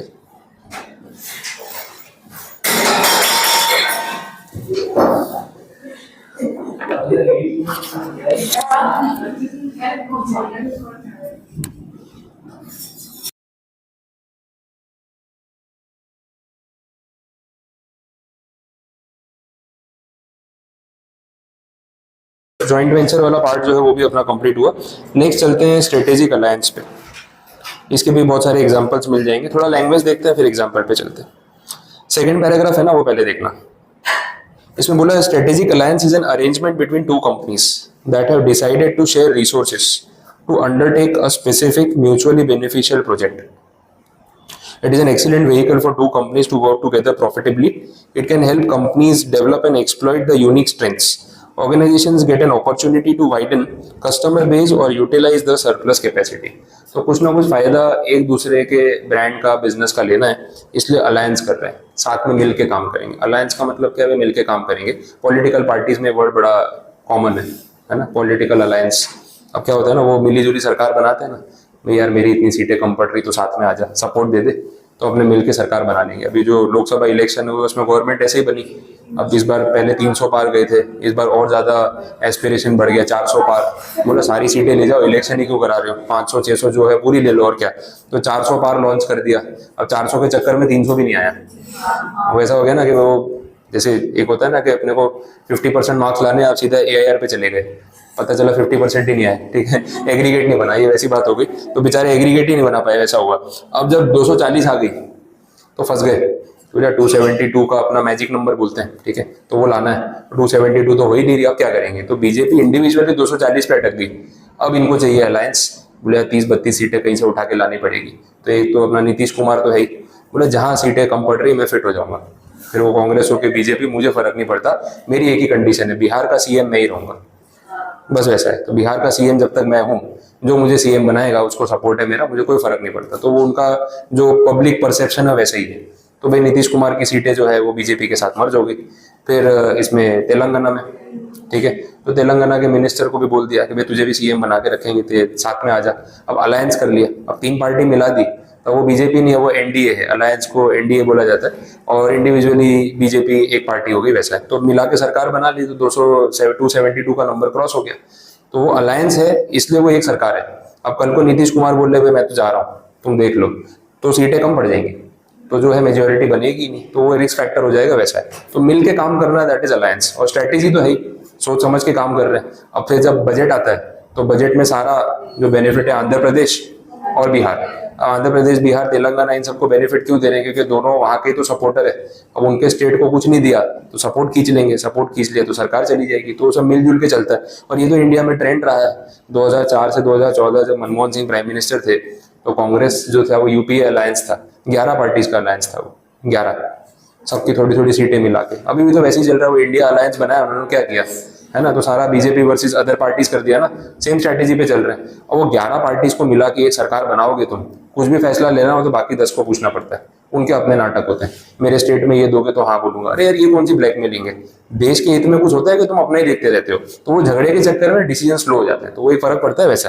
that is the basic meaning of alliance. चलो पॉलिटिक्स से तो वापस आते हैं। इन्होंने एग्जाम्पल बहुत सारे दे रखे हैं। पहले तो नाइकी का एग्जाम्पल दिया। अब नाइकी का जो स्पोर्ट्स ब्रांड है, बोले अब नाइकी का ब्रांड आप कौन से प्रोडक्ट से रिलेट करते हो, क्या बेचता है नाइकी? शूज। अब बोले नाइकी शूज बनाता ही नहीं है, मैन्युफैक्चरिंग है ही नहीं नाइकी का। ये बड़े बड़े ब्रांड है, इसी ब्रांड्स है, ये लोग मैन्युफैक्चर थोड़ी करते हैं। ये लुई विटॉन के बैग चलते हैं, 2 लाख 3 लाख के बैग लेके लोग घूम रहे हैं, है ना? हाँ। अब लुई विटॉन का जो बैग है वो 2 लाख का बैग है। लुई विटॉन बैग थोड़ी बनाता है, वो तो चाइना वाले को ऑर्डर देता है, उसका सिर्फ ब्रांड लगता है। तो ये लोग सिर्फ ब्रांडिंग करते हैं, और ब्रांडिंग इज अ परसेप्शन, वो सिर्फ दिमाग में है, एक्चुअल में नहीं है। अब एक बैग 3 लाख रुपया कैसे हो सकता है? क्या डाल के दे रहे हो उसके अंदर? ऐसा डायमंड तो लगाया नहीं उसके ऊपर, 3 लाख रुपए का बैग कैसे हो गया? वो ब्रांड का वैल्यू है ना। बैग का कॉस्टिंग तो 10,000 है, कंपनी बनाने वाली खुद बोल रही है। अब चाइना वालों का और यूएस वालों का झगड़ा हो गया, चाइनीज कंपनीज और मैन्युफैक्चरर बोल रहे हैं ये जो बैग आप 2 लाख 3 लाख का खरीदते हो ना, इसकी प्रोडक्शन कॉस्ट 15,000 18,000 20,000 है। तो 90% आप जो पैसा ऊपर पे कर रहे हो सिर्फ टैग का पे कर रहे हो। अगर आपको सेम क्वालिटी का बैग बिना टैग के चाहिए तो हमको डायरेक्टली इंस्टा पे मैसेज करो, डिलीवर कर देंगे। बोले कितने में? 15,000 में। अब चाइना वाला ऐसा कर रहा है, तो सिर्फ परसेप्शन क्रिएट करके इतना पैसा कमा रहे हैं ना, वो हो रहा है। तो ये स्ट्रेटेजिक अलायंस में एक एग्जांपल वही है कि शूज बनाने का काम कोई और कंपनी कर रही है, लेकिन उसको ब्रांड देने का नाम नाइकी कर रहा है। बोले तू जूते बना, मैन्युफैक्चरिंग कर, अच्छी क्वालिटी के शूज बना, क्योंकि क्वालिटी मैटर करती है, लेकिन उसकी प्राइस कैसे क्रिएट करनी है, उसकी वैल्यू कैसे क्रिएट करनी है, वो हम कर लेंगे। तो that is a kind of N alliance. एक एग्जाम्पल दिया हुआ है, और बेटर एग्जाम्पल्स अपन लेते हैं। अब यहाँ पे इन्होंने जो एग्जाम्पल दिया ना नीचे, ये मॉड्यूल का एग्जाम्पल है, अपडेट नहीं करते, 2013 का एग्जाम्पल है ये। हाँ, जो केस है ना, एतिहाद एयरवेज जो है वो मिडिल ईस्ट की कंपनी है, अबू धाबी की कंपनी है, जो वहाँ के रूलर्स की बनाई हुई कंपनी है। उन्होंने इंडिया की जेट एयरवेज में इन्वेस्टमेंट किया था। जेट एयरवेज खुद बंद हो गई, इतने साल हो गए, तो ये रेलेवेंट हो ही नहीं सकता आज की डेट में। गूगल सर्च किया हमने, ये तो पुराना केस है, जेट एयरवेज तो बंद हो गई। तो 2013 में डील हुई थी, उसका एग्जाम्पल अभी दिया इन्होंने। इससे बेटर एग्जाम्पल भी ले सकते थे, जो कंपनी बंद हो गई उसको क्यों मॉड्यूल में रखा है अभी। तो जेट एयरवेज तो बेचारी अब बंद हो गई, कंपनी नुकसान में है। आईसीआईसीआई बैंक और वोडाफोन इंडिया का एग्जाम्पल आप फिर भी ले सकते हो। वैसे देखा जाए तो वोडाफोन इंडिया भी अब वो वीआई हो गया, लेकिन इन्होंने एक एप्लीकेशन बनाया था एम पैसा करके। तो ये ऑनलाइन मनी ट्रांसफर के लिए गूगल पे टाइप, जैसे जियो मनी आ गया है वैसे सब एप्स है, एयरटेल पेमेंट बैंक और वो सब आ गया, इसके थ्रू आप ऑनलाइन पेमेंट कर सकते हो। तो ये इन्होंने कोलैबोरेशन में ये स्टार्ट किया, दैट इज एम पैसा। तो अपने अपने स्ट्रेंथ्स का एडवांटेज लेने के लिए। और बेटर एग्जांपल ले लेते हैं, ये दोनों मॉड्यूल के थे। जो स्टारबक्स का आप बोल रहे थे ना, स्टारबक्स और टाटा। तो स्टारबक्स एक अच्छा खासा कॉफी ब्रांड है जिसका नाम है, क्योंकि स्टारबक्स के कैफेज काफी पॉपुलर है, जो यूएस का ब्रांड है। इंडिया में स्टारबक्स को लाने वाला टाटा। टाटा कॉफी एक खुद कंपनी है जो अब टाटा कंज्यूमर प्रोडक्ट्स में मर्ज हो गई है। पहले टाटा कॉफी अलग से लिस्टेड थी, अभी टाटा कंज्यूमर प्रोडक्ट्स लिमिटेड का पार्ट है वो। वैसा है एक अलग से कॉफी ब्रांड लिस्ट करना, उससे बेटर टाटा ने मर्ज कर दिया, अभी रिसेंटली हुआ है। तो टाटा कॉफी और स्टारबक्स कॉर्पोरेशन यूएस की, इन दोनों ने अलायंस करके इंडिया में ये ब्रांड शुरू किया। टाटा ने बोला कि आप हमारे साथ हाथ मिला लो, इंडिया में इसको सेटअप करने का काम हम करेंगे, और ये हमारे पास एक्सक्लूसिव राइट होना चाहिए कि हमारे अलावा स्टारबक्स का स्टोर पूरे इंडिया में और कोई कंपनी नहीं चलाएगी। एक्सक्लूसिवली आप अलाउ करोगे तो ही हम अग्रीमेंट करेंगे, अदरवाइज नहीं करेंगे। अब ऐसा कुछ भी नहीं है कि भाई कोई इक्विटी एक दूसरे में खरीद ली, कुछ नहीं है। This is an alliance, agreement basis पे, कॉन्ट्रेक्चुअल बेसिस पे चल रहा है, और उस बेसिस पे आप देख रहे हो कि स्टारबक्स इंडिया में कितना ग्रो किया। क्योंकि टाटा में वो कैपेसिटी है कि वो पूरे इंडिया में 1500-2000 स्टारबक्स के स्टोर स्टार्ट कर सकता है। तो छोटा अग्रीमेंट क्यों करेगा? वो खाली एक मुंबई में थोड़ी ना स्टोर ले लेगा कि भाई मैं यहाँ का चलाऊंगा, बाकी वो बोलेगा मैं पूरे इंडिया के फ्रेंचाइज लूंगा। बात करनी है तो वैसे करो, छोटा काम करने में थोड़ी ना हम इंटरेस्टेड है। हम कैपेसिटी रखते हैं, ग्रो करेंगे, हर साल नंबर ऑफ स्टोर्स बढ़ाएंगे, वैसे चल रहा है। That is a example of strategic alliance. दूसरा एप्पल और मास्टर कार्ड का भी एक केस है। ये सब मैंने भी गूगल सर्च ही किए थे कौन कौन से केस अवेलेबल है। एप्पल और मास्टर कार्ड। मास्टर कार्ड क्या करती है company? Payment gateway, credit card, debit card, ठीक है। तो वो जो टेक्नोलॉजी वाला पार्ट है वो सपोर्ट करते हैं, वो प्रोवाइड करते हैं। एप्पल को एक एप्पल पे करके एप्लीकेशन डेवलप करना था कि एप्पल यूजर्स एप्पल पे के थ्रू पेमेंट्स एक्सचेंज कर सके। अब एप्पल के पास वो payment technology, payment gateway, security वो सब नहीं है, तो उसने मास्टर कार्ड के साथ अलायंस कर लिया कि एप्पल पे अपन ऐप बनाते हैं। अब मेरे एप्पल यूजर्स की वजह से वो ऐप तो अपने आप चल ही पड़ेगा, मेरी ब्रांडिंग तो है ही, लेकिन टेक सपोर्ट आपका चाहिए, तो वो अलायंस हो गया। तो that is also strategic alliance, that is between Apple and master card. ये केस है। और भी है एक बड़ा इंटरेस्टिंग अलायंस है, नेस्ले और स्टारबक्स। हाँ, मैं गूगल सर्च किया, मुझे भी केस मिला, थोड़ा पढ़ा भी मैंने, यार ये कैसे हो रहा है नेस्ले और स्टारबक्स। थोड़ा अजीब नहीं लगा आपको? ये तो ऐसा नहीं होगा कॉम्पिटिटर हो गए। है ना। अब बात ये है कि नेस्ले जो है ना वो किस चीज़ में ज़्यादा स्ट्रॉन्ग है। कॉफ़ी बीन्स की क्वालिटी, कॉफ़ी बीन्स कहाँ से एक्सट्रैक्ट करने हैं, उसकी क्या क्वालिटी होनी चाहिए, उसको रोस्ट कितना करना है, मीडियम रोस्ट है, डार्क रोस्ट है, लाइट फ्लेवर है। तो जो बोलते हैं ना क्वालिटी कंपोनेंट वाला पार्ट है ना, वो नेस्ले वाला ज़्यादा अच्छे से कर सकता है। No doubt Nestle itself is a brand, लेकिन जो प्रोक्योरमेंट ऑफ रॉ मटेरियल है ना, प्रोडक्शन वाला पार्ट है, वो उसमें एक्सपर्ट है। स्टारबक्स जो है ना वो ब्रांडिंग में एक्सपर्ट है। स्टारबक्स आपको वो प्रीमियम फील दे रहा है कि भाई यहाँ पे ज़्यादा खर्चा होगा, लेकिन यहाँ पे प्रीमियम लोग आएंगे और ज़्यादा खर्चा करने वाले लोग ही आएंगे और हर कोई इसको अफोर्ड नहीं कर सकता। तो एक वो ब्रांड परसेप्शन। अब स्टारबक्स की इतनी चर्चा क्यों होती है? सबको पता है बहुत महंगा है, हर कोई रेगुलर बेसिस पे कॉफ़ी पीने जा नहीं सकता। अब लोग स्टारबक्स में जाते हैं तो कप के ऊपर अपना नाम लिखवा के स्नैप डालते हैं, इंस्टा स्टोरी डालते हैं, मतलब कॉफ़ी कप में इतना क्या वो है, लेकिन परसेप्शन ऐसा है कि मैं स्टारबक्स में कॉफ़ी पीने आया हूँ। तो मैं अपने आप को कुछ ऐसा समझ रहा हूँ कि मैं स्टारबक्स में जा सकता हूँ, मैं उसको अफोर्ड कर सकता हूँ। That is the brand perception जो स्टारबक्स ने बनाया। बट उसको वो जो कॉफ़ी की क्वालिटी चाहिए, उसके लिए उसने नेस्ले वाले से अलायंस कर लिया कि अच्छे कॉफ़ी बीन्स जो हमारी इसको मेंटेन करे गुडविल को, वो आप सप्लाई करो। तो पूरे वर्ल्ड में नेस्ले और स्टारबक्स ने जो अलायंस किया, उसमें अलायंस में ये अग्रीमेंट हुआ कि स्टारबक्स ब्रांडिंग करेगा और नेस्ले उसको अच्छी क्वालिटी कॉफ़ी सप्लाई करेगा। समझ में आ गया? तो उस वजह से भी उनका अलायंस चल रहा है। वैसा ये भी हो सकता है।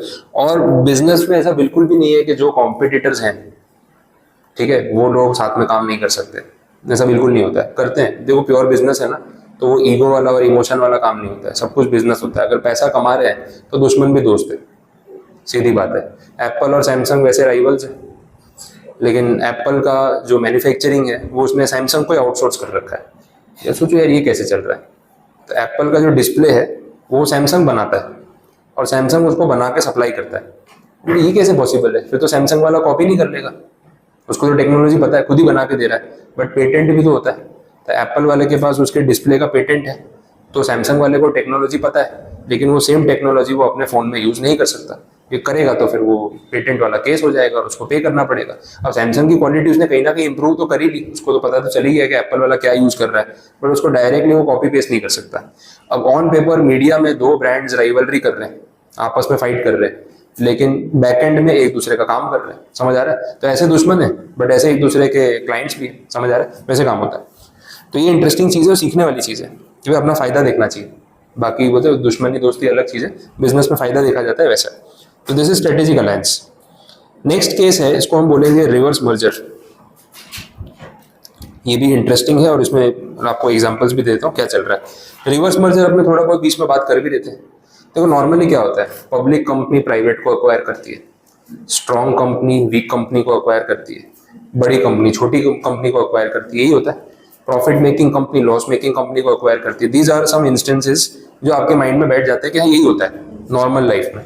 बट अगर इसका उल्टा हो तो लॉस मेकिंग कंपनी जो है उल्टा हो गया, प्रॉफिट मेकिंग लॉस मेकिंग को अक्वायर नहीं कर रही, लॉस मेकिंग प्रॉफिट मेकिंग वाली को अक्वायर कर रही है। पब्लिक कंपनी प्राइवेट को अक्वायर नहीं कर रही, प्राइवेट पब्लिक को अक्वायर कर रही है। होल्डिंग सब्सिडरी को अक्वायर नहीं कर रही, सब्सिडरी होल्डिंग को अक्वायर कर रही है। इस टाइप की चीजें अगर ये होने लग जाए तो इसको हम बोलते हैं रिवर्स मर्जर। और ये एक्चुअल में होता है, इसी को हम रिवर्स मर्जर बोलते हैं, जो मैंने आपको बता ही दिया और कुछ भी नहीं है। लैंग्वेज के साथ टैली कराता हूँ, फिर रीजंस भी देता हूँ। चलो, a reverse merger is a merger in which a private company becomes a public company by acquiring it. It saves a private company from the complicated process and expensive compliance of becoming a public company. Shortcut है ये। अगर एक private company को public बनना है तो एक काम करो, एक पब्लिक कंपनी को अक्वायर कर लो। पब्लिक कंपनी को अक्वायर करते ही, उसके साथ मर्ज करते ही आप भी बाय डिफॉल्ट पब्लिक कंपनी बन ही जाओगे।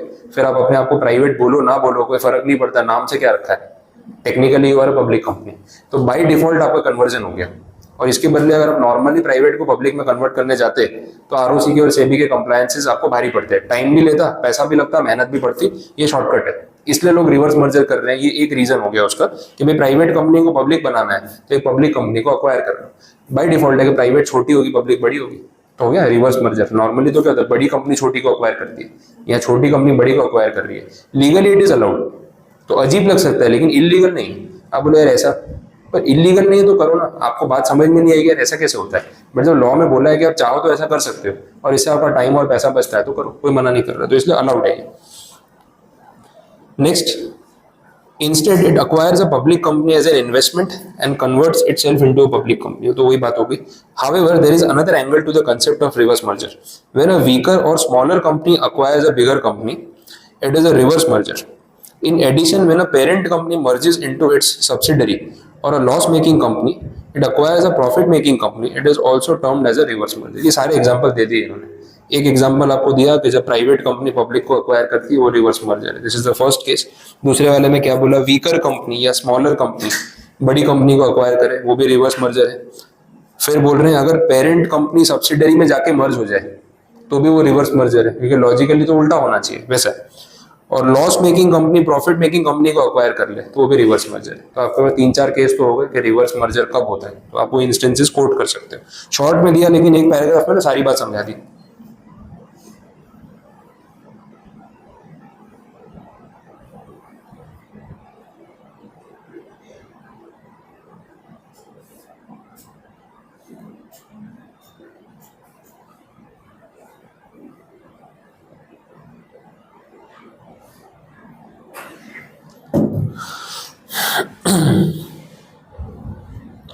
नेक्स्ट, रिवर्स मर्जर के रीजंस क्या है वो बता रहे हैं. एक तो इनकम टैक्स वाला पॉइंट है.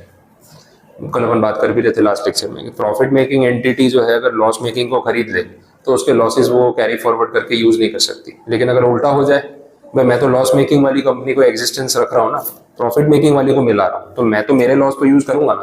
तो यूजुअली उल्टा करते हैं, प्रॉफिट वाली लॉस में जाके मर्ज हो जाती है, लॉस वाली एग्जिस्ट करती है. भाई मैं मेरा लॉस तो यूज कर ही सकता हूँ ना, उसमें कौन सा बनाइए. अब देखो ऐसा होगा ना, दो कंपनीज की बात अपन यहाँ पे कर रहे थे, थोड़ा इसको समझ लेते हैं. ए और बी दो कंपनीज की बात हो रही है. ये ना लॉस मेकिंग एंटिटी है, ये प्रॉफिट मेकिंग है. अगर ये इसमें जाके मर्ज हो जाए तो एग्जिस्टेंस तो इसका खत्म होगा. अब बचा कौन, ए. अब ए जो है ना, ये वाला लॉस यूज नहीं कर सकता, क्योंकि ये लॉस ए ने नहीं किया है, ये बी ने किया है. बी चाहता तो लॉस को सेट ऑफ कर लेता, कैरी फॉरवर्ड कर लेता. ए नहीं कर सकता, ये प्रॉब्लम आ रहा है. इसका रास्ता क्या निकाला गया, बोले काम करो ना, ए और बी वाला केस है ना, ए को बोलो भाई तू इसमें जाके मर्ज हो जाए, एग्जिस्टेंस ए का खत्म हो जाएगा. बचा कौन, बी. अब बी ने ही तो लॉस इनकर किया था ना, और बी ही तो एग्जिस्ट कर रहा है, तो वो तो अपना लॉस आगे सेट ऑफ कर ही सकता है ना, उसमें कहाँ प्रॉब्लम है. लेकिन ए का प्रॉफिट भी तो आ गया इस तरफ, तो उस प्रॉफिट के सामने लॉस सेट ऑफ कर भी लिया तो क्या प्रॉब्लम है. तो उल्टा रास्ता इसलिए यूज कर रहे हैं ताकि जो वो रिस्ट्रिक्शन है उसको बाईपास कर सके. अब लॉस मेकिंग कंपनी अक्वायर करोगे तो उसके लॉस सेट ऑफ नहीं कर पाओगे, वो इलीगल है, इनकम टैक्स में मना किया है. लेकिन profit making company loss making company में जाके मर्ज नहीं हो सकती, ऐसा कहीं बोला ही नहीं, तो कर सकते हो. ये लीगल है, रिवर्स मर्जर इलीगल नहीं है. अगर कहीं लॉज में लिखा होता कि रिवर्स मर्जर इलीगल है तो ये रास्ता बंद हो जाता. तो एक रास्ता बंद है लेकिन दूसरा खुला है, तो लोग दूसरा वाला यूज करते हैं. बात समझ आई.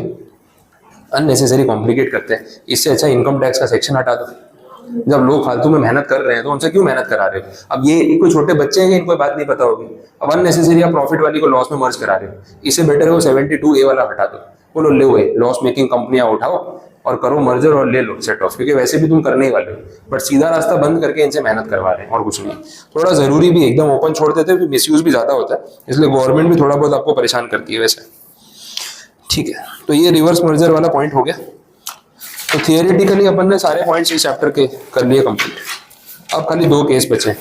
एक बचा है HDFC और एक हल्दिया. ज़्यादा टाइम नहीं लेगा और प्रैक्टिकल केस है तो आपको समझ भी आ जाएगा. तो पहले मैं ना रिवर्स मर्जर में जो HDFC का केस है ना, उसकी आपको थोड़ी डिटेल्स दे देता हूँ.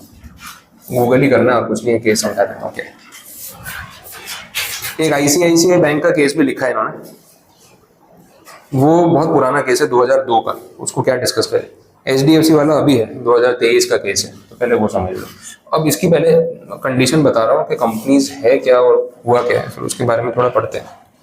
देखो 2 कंपनीज हैं एक्चुअली, ये भी आपको इस बारे में पता हो, आई डोंट नो. एक HDFC लिमिटेड है और एक है ना HDFC बैंक है.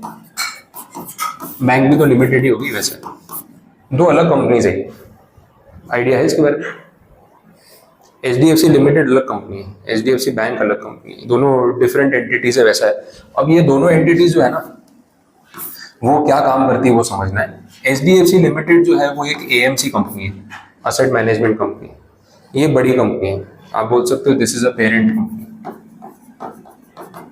फाइनेंशियली भी बड़ी कंपनी है और ये उसकी एक सब्सिडरी कंपनी है. इनका स्पेसिफिक काम है banking business, pure banking business. AMC company में ना सब कुछ आ गया, इंश्योरेंस भी आ गया, बैंकिंग भी आ गया, होम लोन भी आ गया, ये जो म्यूचुअल फंड वाला जो काम होता है वो भी आ गया, ये सब कुछ कर रहे हैं। समझ आ रहा है? अब आपको देख के स्केल से पता चल रहा होगा कि एचडीएफसी लिमिटेड बड़ी कंपनी है, और एचडीएफसी बैंक जब बोल ही दिया कि उसकी सब्सिडरी है, तो ये लोग एक स्पेसिफिक बिजनेस में है, दैट इज बैंकिंग बिजनेस। अब ये चीजें टैली कर लेते हैं, ये पता होगा तो फिर आपको समझ आएगा कि रिवर्स मर्जर क्यों हो रहा है और क्या होगा इसमें।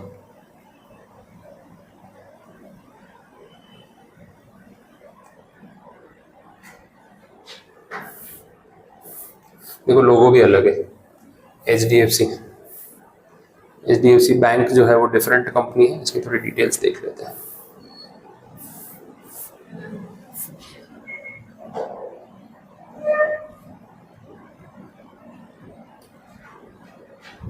ये जो आता है ना एआई जो इन्होंने स्टार्ट किया ना गूगल ने, ये बड़ा मस्त है। इसमें ना आपको सारी डिटेल वो एक साथ समराइज करके बता देता है। और ये जेमिनाई वाला जो है ये बहुत अच्छी इन्होंने सिस्टम डेवलप किया, आपको आर्टिकल्स नहीं खोलने पड़ते, ये उसी में से सर्च करके ना आपको एक शॉर्ट नोट बना के देता है। ये बहुत बेस्ट लगता है, क्विकली कुछ भी ढूंढना होना समझ आ जाएगा। क्योंकि एचडीएफसी लिमिटेड की बात बता रहा हूँ ताकि आपको फिर वो एएमसी और वो वाला पार्ट समझ में आ जाए। वैसे ये लोग क्या क्या बिजनेस कर रहे हैं वो देख लो। HDFC bank is a major subsidiary of HDFC limited. पहले तो ये पॉइंट क्लियर हो गया। तो वो लोगो भी थोड़ा अलग है, उसका वो ब्लू कलर का लोगो आता है। Diversified services, banking, insurance, asset management, सब कुछ कर रहे हैं लोग। तो इनका जो पोर्टफोलियो डाइवर्सिफाइड है, ये सिर्फ बैंकिंग का काम नहीं कर रहे। तो एचडीएफसी बड़ी कंपनी हो गई, एचडीएफसी बैंक जो है उसकी सब्सिडरी हो गई, तो उनका काम है सिर्फ बैंकिंग वाला बिजनेस संभालना। वैसा अब जब बात आई यहाँ पे मर्जर की, तो एक रास्ता इनके पास सीधा था, लॉजिकली ये होना चाहिए था कि एचडीएफसी बैंक जो है ना इसमें जाके मर्ज हो जाए, सब्सिडरी कंपनी होल्डिंग में जाके मर्ज हो जाए।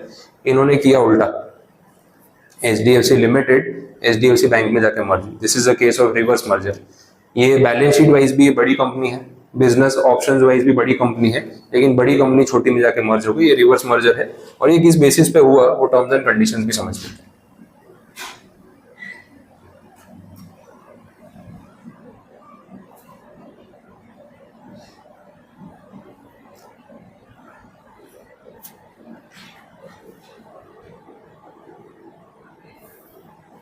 ये डिटेल्स है। 1 जुलाई 2023 बोले HDFC limited India's largest housing finance company, HFC वाली कंपनी, आप एनबीएफसी याद करो, उसमें कैटेगरी थी हाउसिंग फाइनेंस कंपनी।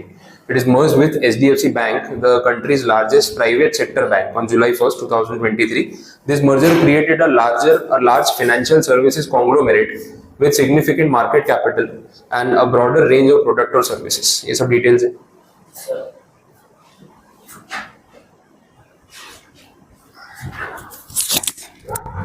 अभी एक बार रख दो ना।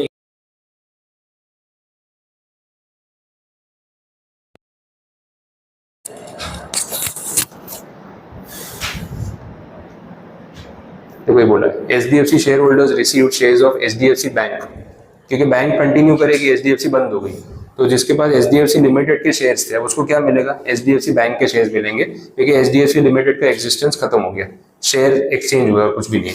जो एंटिटी बंद हो गई उसके शेयर होल्डर को क्या दोगे, जो एंटिटी एग्जिस्ट करेगी उसी के शेयर मिलेंगे। वैसा रेशियो भी था 40:25, ऐसा कुछ रेशियो है, यहाँ पे मेंशन किया है, बता देता हूँ।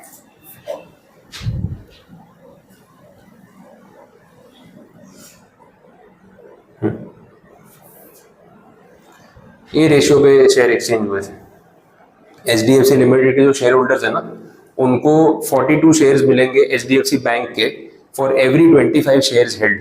तो अगर आपके पास एचडीएफसी लिमिटेड के 25 शेयर थे, आपको एचडीएफसी बैंक के 42 शेयर्स मिलेंगे। यहाँ से ही समझ आ रहा है बड़ी कंपनी कौन सी, वैल्यूएशन किसकी ज्यादा, एचडीएफसी लिमिटेड की। आपके 25 शेयर के सामने मैं आपको 42 शेयर्स दे रहा हूँ, तो आपके शेयर्स की वैल्यू ज्यादा है ना, मेरे शेयर की वैल्यू कम है। तो ये रेशियो में एक्सचेंज रेशियो डिसाइड हुआ था।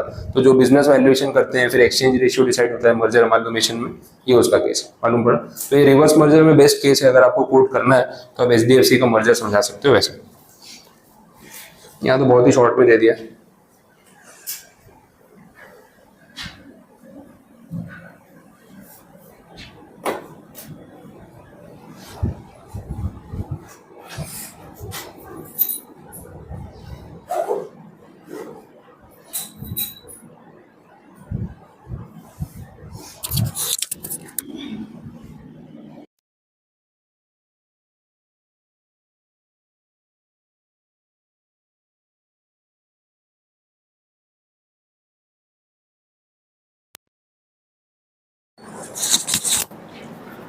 चलिए, तो ये HDFC वाला केस कंप्लीट, पता चला इसमें क्या हो रहा था। अब लास्ट केस देख लेते हैं, ये भी और इंटरेस्टिंग है। This is Haldiram, page number 19 पे दिया हुआ है। तो हल्दीराम वाला मैटर पहले शॉर्ट में बताता हूँ, फिर उसका केस आपको गूगल पे बता देता हूँ कि एग्जैक्टली हो क्या रहा है। वो हल्दीराम का जो बिजनेस है वो स्टार्ट करने वाला एक इंडिविजुअल है। अभी ये राजस्थान से बिजनेस शुरू हुआ, बीकानेर से, ठीक है। तो वो बीकानेर से जो बिजनेस स्टार्ट किया, उसकी जो जनरेशन आगे बढ़ती गई, जो मेन पर्सन इसको हल्दीराम बोला जा रहा है, जिनके नाम पे ब्रांड है, तो उनकी सेकेंड जनरेशन आई, फिर उनकी थर्ड जनरेशन आई। तो उसमें ना भाई 2-3 बेटे हैं, उनके बच्चे हैं, तो फैमिली ट्री बढ़ता गया। तो फैमिली ट्री बढ़ता गया तो बाद में फिर ऐसा हुआ ना, काम को लेकर डिस्प्यूट भी हो रहा है कि कैसे इस चीज़ को मैनेज करेंगे। तो एक पॉइंट पे उन्होंने डिसीजन ये लिया, तब के टाइम में, देखो तब ग्लोबलाइजेशन और इसमें नेशनलाइजेशन हुआ नहीं था, ये 1950s और 60s की बात हो रही है। तो उस टाइम पे 1937 1940 से हल्दीराम का बिजनेस चल रहा है। तो दिस इज लाइक जब 50-60s में पहुंचा ना, तो एक पॉइंट पे इन्होंने डिवीजन टेरिटरी वाइज कर दिया फैमिली में। वो कजिन्स के झगड़े हो गए फिर कि भाई कौन बिजनेस चलाएगा, कौन चलाएगा। तो जो हेड ऑफ द फैमिली, उन्होंने बोला भाई काम करो, झगड़ा मत करो, बहुत बड़ा इंडिया है, टेरिटरी वाइज बांट लो। तो पहले ये शुरू हुआ बीकानेर से, बाद में पहुंचा कोलकाता, कोलकाता से पहुंचा नागपुर, नागपुर से पहुंचा दिल्ली। तो इन्होंने ना 2-3 भाइयों में टेरिटरी बांट दी। कोलकाता वाला जोन एक भाई को दे दिया, नागपुर वाला जोन एक भाई को दे दिया, दिल्ली बीकानेर वाला एक को दे दिया, ऐसे बांट लिया। तो उस वजह से टेरिटरी वाइज बिजनेस बढ़ गया। अब एक पॉइंट तक तो ये सब ठीक था, जब तक इतना नेशनल लेवल पे चीजें बढ़ी नहीं थी। आज की डेट में क्या टेरिटरी कवर करना कोई बड़ी बात है? आज तो ऐसा 20 कंट्री कवर कर सकते हो। तो ये नागपुर, कोलकाता, दिल्ली ऐसे बांट दोगे तो लॉन्ग टर्म में तो ये चलने वाला नहीं है। अच्छा, इसमें सब ब्रांडिंग भी बहुत हुई। एक हल्दीराम वाला जो ब्रांड है, हल्दीराम, उसमें नीचे नागपुर लिखा होता है, आप देखना उसके पैकिंग पे। एक हल्दीराम्स में नहीं लिखा होता है, एक का लोगो रेड कलर का, एक को येलो कलर का, ऐसा भी है। एक बीकाजी भुजिया है, बीकाजी वाला हल्दीराम ही है, जो मैंने बोला कि कजिन्स में बिजनेस बटा है। तो एक भाई ने नाम बीकाजी रख लिया, उसका IPO भी निकाल दिया, अमिताभ बच्चन को ब्रांड एम्बेसडर ले लिया। तो ये एक ही फैमिली है, तो बिजनेस वही है ना, सारा सेम ही है। तो जो रेसिपी है वो दादाजी की है, पूरा फैमिली बिजनेस अभी उसको यूज कर रहा है। तो मेन जो हल्दीराम की है, उन्होंने जो बिजनेस आगे बढ़ाया, उसको फिर एक पॉइंट पे जो डिस्प्यूट में गया ना, तो बंटवारा कर दिया। तो एक नागपुर फैमिली हो गई और एक जो है कोलकाता फैमिली हो गई, दिल्ली फैमिली हो गई, वैसे चल रहा है। तो ये थोड़ा बेसिक आपको पता चलेगा ना, तो मालूम पड़ेगा कि यहाँ पे हो क्या रहा है। तो ये ब्रांड नेम को लेके फैमिली में झगड़ा है, और वो होने ही वाला है। इतना बड़ा बिजनेस और सब ऐसे एकदम प्यार से, शांति से मिल बांट के चला रहे हो, जबकि भाई हैं, वो होने वाला नहीं। वो आपस में कहीं ना कहीं थॉट प्रोसेस डिफरेंट होगा, तो झगड़ा होने वाला है। तो पहले उस जमाने में टेरिटरी वाइज बांट दिया था, उसी बेसिस पे चल रहा था। फिर बाद में इसमें ये सब जो चीजें हुई, डीमर्जर हुआ, कॉम्बिनेशन हो, इसकी बात अपन कर रहे हैं। तो फैमिली ट्री समझ लो, शॉर्ट पॉइंट है, कोई ज्यादा डिटेल में नहीं जाएंगे। उनकी फैमिली का मामला अपने क्या करें, जितना अपने को एग्जाम में रिलेट होगा अपन उतना ही देखेंगे।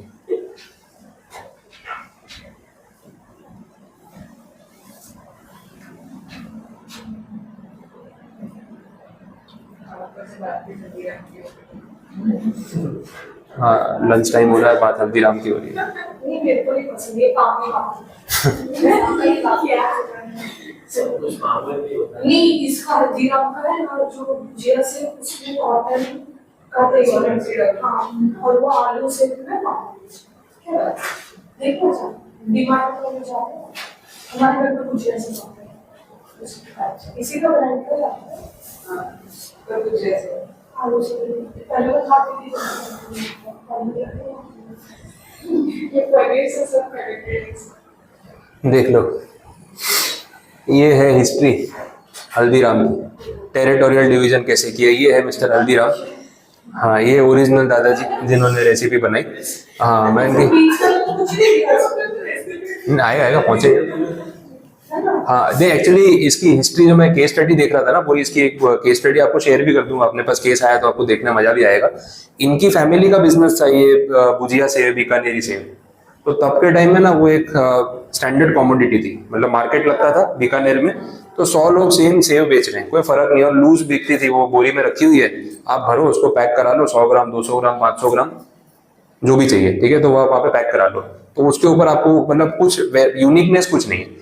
तो आप जो प्रोडक्ट बेच रहे हो, मैं जो प्रोडक्ट बेच रहा हूँ, सेम ही है। ये सब्जी बेचने वाली बात हो गई कि इस ठेले से खरीद लो, उस ठेले से सेम हो गया। अब इन्होंने इनके भी फादर और ग्रैंडफादर का यही काम था वो लोग भी वो मार्केट में ये सेव का बिजनेस करते थे और बना के, मतलब छोटा किचन हो गया ना, जैसे अपना फरसान की दुकान होती है वैसा, तो वहाँ सेव बना रहे हैं और फिर मार्केट में बेच रहे हैं। अब इन्होंने सोचा कि सब लोग सेम चीज बेच रहे हैं तो फर्क क्या है, मतलब बाकी सेव में मेरी सेव में कोई वेरिएशन ही नहीं। अच्छा वो सेव एक तो लूज बिक रही है तो उसकी वैल्यू नहीं क्रिएट होगी, भाई तू नहीं बेचेगा दूसरे से ले लेंगे, ना भाव बढ़ा सकते हैं, ना क्वालिटी में कुछ फर्क है, ना कोई ब्रांडिंग है। तो इन्होंने सोचा कि इसमें कुछ चेंज करते हैं उसकी रेसिपी में, इसको और बेटर बनाते हैं। तो ही ट्राइड मेनी थिंग्स, वो दाल का मिक्सचर और वो सब चेंज किया। फिर वो जो मोठ दाल आती है ना उसको उन्होंने यूज किया, पहले बेसन की सेव बनती थी, ये इसकी हिस्ट्री है। तो बेसन के बदले दाल यूज की और बहुत सारी रेसिपी ट्राई करने के बाद ये दाल से जो सेव बनी ना उसका टेस्ट, उसकी क्रिस्पीनेस, क्वालिटी बाकी सेव से बहुत बेटर थी। तो इनको लगा कि अब जैकपॉट लग गया अपना, अब जब मैं मार्केट में सेव बेचूंगा तो 10 दुकानों पर टेस्ट करके, जब कस्टमर खरीद के टेस्ट करके लेके जाते थे ना, अपने यहाँ पौंक नहीं बिकती, वैसा हो गया, पौंक का दाना टेस्ट किया, फिर 2-4 पीस तो अपन वैसे ही खा लेते हैं वहाँ टेस्ट करने के चक्कर में, कि महंगी इतनी है ना, जितनी 1-2 पीस खाने को मिल जाए ठीक है। तो वो उन्होंने यहाँ पे कर दिया। अब जब टेस्ट बेटर है, कस्टमर टेस्ट कर रहा है तो उसको पता चल रहा है डिफरेंस है, तो जो प्राइस पे बाकी लोग बेच रहे थे ना उन्होंने 20-25%, 50% ज्यादा रेट में बेचनी शुरू की तो भी बिकनी शुरू हो गई। फिर इन्होंने सोचा कि लूज बेचने से बेटर है कुछ ब्रांडिंग पैकिंग करते हैं। एक पैकेट में एक प्रोडक्ट दिखता है ना और एक खुला प्रोडक्ट होता है ना, उसमें थोड़ा ट्रस्ट फैक्टर का फर्क पड़ता है। आप गेहूं आटा खरीदने जाते हो तो किराने की दुकान में बोरी रखी होती है, इसमें से बेसन भर लो, पैक करके दे दो। एक होता है ब्रांड का पैकेट वाला बेसन होता है, तो लगता है ये ब्रांडेड है, साफ सुथरा होगा, पैक्ड है, क्लीन होगा, ठीक है, हाँ, तो वो ब्रांड आता है तो उसका पैसा भी ज्यादा लगता है, फिर भी अपन देते हैं। तो इन्होंने वो स्टार्ट किया, फिर एक नाम दे दिया, हल्दीराम का ब्रांड दे दिया उसको। अब सबके दिमाग में बैठ गया हल्दीराम की सेव खानी है, बाकी सारी लोकल का कोई ब्रांडिंग ही नहीं, कोई यूनिकनेस नहीं। तो जो वो डिफरेंशिएशन अपने बात कर रहे थे ना कि बाकी ब्रांड से अलग दिखना है, तो वो इन्होंने यहाँ पे किया। तो ये स्टार्ट इन्होंने किया। अब इसके बाद जो इनकी फैमिली है आगे डिवाइड होती गई। यहाँ पे एक बीकानेर वाली कैटेगरी फैमिली अलग हो गई, एक को ये कोलकाता वाला जोन दे दिया। अब दोनों ऑपोजिट एंड हो गए ना, कोलकाता कहाँ पे और बीकानेर कहाँ पे, बोले तो वहां जाके बिजनेस बढ़ा, यहाँ शांति रहेगी, झगड़ा नहीं चाहिए तुम लोगों का, तो आधा इधर आधा उधर। अब ये इनके डिसेंडेंट्स सारे जो कोलकाता वाला ब्रांड संभाल रहे हैं। बीकानेर वाली जो फैमिली थी इन्होंने फिर आगे नागपुर में जो है एक्सपांशन किया।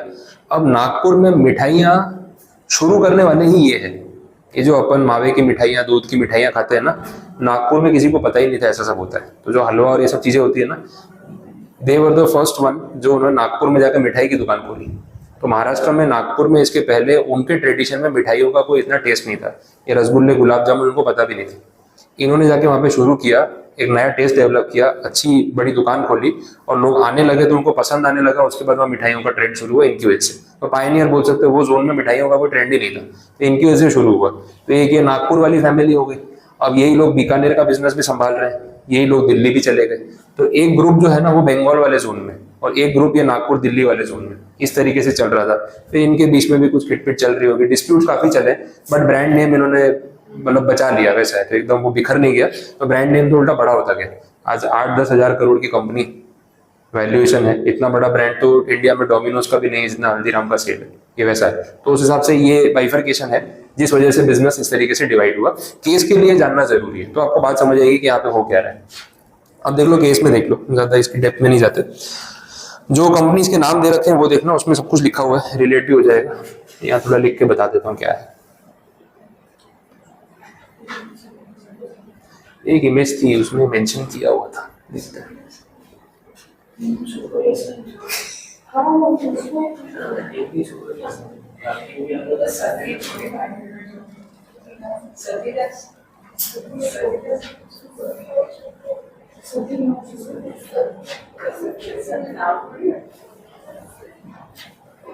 नहीं ये बेटी भी है शायद। हाँ।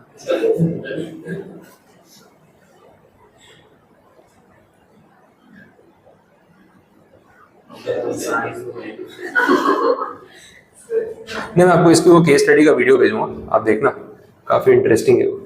कहाँ चला गया, इमेज चाहिए तो न्यूज लेटर खोल रहे हो।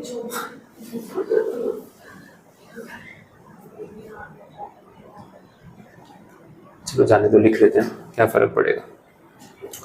हाँ, अब देखो जो यहाँ पे कंपनीज की बात हो रही है ना, पहले कंपनी समझ लो कौन सी है।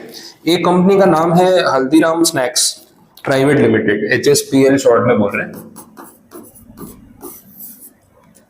ये जो कंपनी है HSPL, ये अपनी वो दिल्ली वाली फैमिली, दिल्ली बीकानेर जो संभाल रही थी ना, वो वाली फैमिली वैसा है। और एक कंपनी है दैट इज HFPL, ये है हल्दीराम फूड्स, ये है हल्दीराम स्नैक्स। देखो नाम भी इतने सिमिलर रखे हैं, हाँ ना, वैसा है। ये नागपुर वाली फैमिली है, दो अलग अलग कंपनीज बना रखी है। अब देखो हल्दीराम जो बिजनेस कर रहा है उसमें वो जो बीकानेरी सेव या भुजिया सेव से उन्होंने स्टार्ट किया वो तो चल ही रहा है, लेकिन वहाँ रुके थोड़ी, उसके बाद उन्होंने डाइवर्सिफाई कितना कर लिया। अब आज हल्दीराम के जो पैकेज फूड है, प्री पैक जो रेडीमेड मिलता है, वो पैकेज फूड का बिजनेस बहुत बड़ा है। ये लोग भी वो बिजनेस कर रहे हैं, ये लोग भी कर रहे हैं, दोनों फैमिलीज कर रही है। इस HSPL के नाम से भी FMCG बिजनेस हो रहा है, पैकेज फूड, और ये लोग भी कर रहे हैं FMCG का बिजनेस। तो दो हल्दीराम है देखा जाए तो। अब एक पॉइंट पे इनको ये बात समझ आ गई कि भाई ये FMCG बिजनेस बहुत बड़ा है, बिकॉज इसमें ना पैकेज फूड आप पूरे दुनिया में एक्सपोर्ट कर सकते हो। उसकी एक्सपायरी 3 महीने 6 महीने की होती है पैकेज फूड की, वो इमीडिएट खराब नहीं होता। एक होता है गरम समोसे कचौरी तल के देना, छोले भटूरे बना के देना, वो रेस्टोरेंट बिजनेस है। FMCG है, पैकेज फूड है, और हल्दीराम वर्ल्ड के 20 कंट्री में एक्सपोर्ट करता है आज की डेट में, इतना बड़ा बिजनेस है। तो एक पॉइंट पे दोनों फैमिली को ये समझ आया कि अगर हम अलग अलग ये FMCG बिजनेस चलाते रहेंगे तो ये उतना बड़ा नहीं बन पाएगा। अगर ग्लोबल लेवल पे फाइट करना है तो मजबूरी में से हमें एक होना पड़ेगा, समझ आया। अब इनका ना HSPL का स्नैक्स वाली जो दिल्ली फैमिली है, उनके FMCG is one of their business. और भी चीजें भी तो कर रहे हैं, रेस्टोरेंट भी चला रहे हैं, छोले भटूरे बेच रहे हैं, समोसे बेच रहे हैं, सब चल रहा है। इनका भी सेम है, इनके बहुत सारे बिजनेसेस हैं, ऐसा नहीं खाली FMCG है। FMCG is one of the business of Nagpur family, FMCG is one of the business of Delhi family. तो HSPL के मल्टीपल बिजनेसेस में से एक बिजनेस ये है, और इनमें भी सेम चीज है। इन्होंने ये सोचा कि इस बिजनेस के लिए हम साथ में आ जाते हैं, HSPL और HFPL, Delhi family Nagpur family दोनों ने बोला कि इस बिजनेस को साथ में करते हैं, बाकी अपना अलग अलग चलने देते हैं जैसा चल रहा है, क्योंकि ये बिजनेस इंटरनेशनल है। बात समझिए। अब ये करने के लिए पेपर वर्क कैसे होगा, तो पहले HSPL ने अपने सारे बिजनेसेस में से ये FMCG वाला जो है ना, इसको कर दिया डीमर्ज, ये डीमर्ज हो गया। HFPL ने अपनी कंपनी में से अपना FMCG बिजनेस जो है ना, उसको भी कर दिया डीमर्ज। बात समझ आई। अच्छा, अब ये इसमें से ये बेचारा FMCG अलग हो गया, ये FMCG अलग हो गया। अब ये दोनों FMCG भटक रहे हैं, बोले हमको कोई संभाल ही नहीं रहा, दोनों ने घर से निकाल दिया। बोले नहीं नहीं, ऐसे थोड़ी है, तुमको संभालने के लिए तो घर से निकालना है, तुम्हारे लिए नया घर बना रहे हैं, समझे। अब एक नया घर बनाया, नाम ये रखा है ना, नाम देखना। हाँ, इतने कंफ्यूजिंग है ये लोग, ये देवरानी जेठानी वाले झगड़े हैं इनके, और कुछ नहीं है, वैसे ही कुछ हुआ होगा। अब नई कंपनी बनाई, Haldiram snacks and foods private limited. बोला क्या करो, नाम तो कुछ ऐसा रखोगे कंफ्यूजन ना हो। हल्दीराम स्नैक्स अलग, ये दिल्ली वाली फैमिली, हल्दीराम फूड अलग, नागपुर वाली कंपनी। अब इन दोनों ने क्या किया, अपने FMCG बिजनेस को बाहर निकाल दिया। तो यहाँ डीमर्जर तो हुआ, पहले डीमर्जर हुआ, फिर ये दोनों चीजों को ना, ये दोनों को यहाँ पे इन्होंने कर दिया कंबाइन। अब ये जो कंपनी बनाई ना, ये कॉम्बिनेशन है, तो ये तो मर्जर भी हो गया। बोले सर डीमर्जर का केस है कि मर्जर का केस है? दोनों केस है इसमें। पहले अपनी अपनी कंपनी में से एक एक बिजनेस को डीमर्ज किया, फिर वो दोनों बिजनेस को मिला के एक कॉम्बिनेशन बना दिया। अब ये जो HSFPL है, this is a combination of FMCG businesses of these two companies. तो ऐसा नहीं कि दोनों कंपनी मर्ज हो गई, इन दोनों कंपनीज का एक एक बिजनेस मर्ज हुआ। तो पहले इसको करना पड़ा डीमर्ज, ये FMCG 1 बोल लो, ये FMCG 2 बोल लो। अब ये जो कंपनी है ना, इसमें सिर्फ ये दो बिजनेस ही मिक्स हुए, FMCG 1 + 2, समझ आए। अब दिल्ली फैमिली अपने बाकी के बिजनेसेस HSPL के नाम से ही चला रही है, एंड नागपुर फैमिली HFPL के नाम से चला रही है, ये वैसे चल रहा है। अब ये जो कंपनी बनाई ना HSFPL, which is a combination और अ मर्जर, इसमें इन दोनों कंपनीज के शेयर्स हैं, स्टेक है, वो इक्विटी जॉइंट वेंचर बोल लो, ऐसे हो गया। अब किसका कितना स्टेक है वो बोला है, दिल्ली वाले का स्टेक है इसमें 56%, और नागपुर वाली फैमिली का स्टेक है इसमें 44%। ये दिल्ली फैमिली और ये नागपुर फैमिली।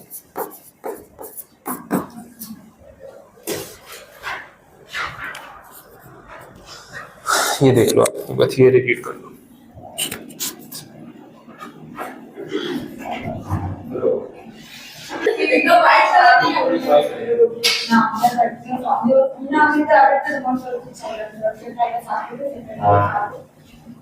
बोलो, ये समझ आए?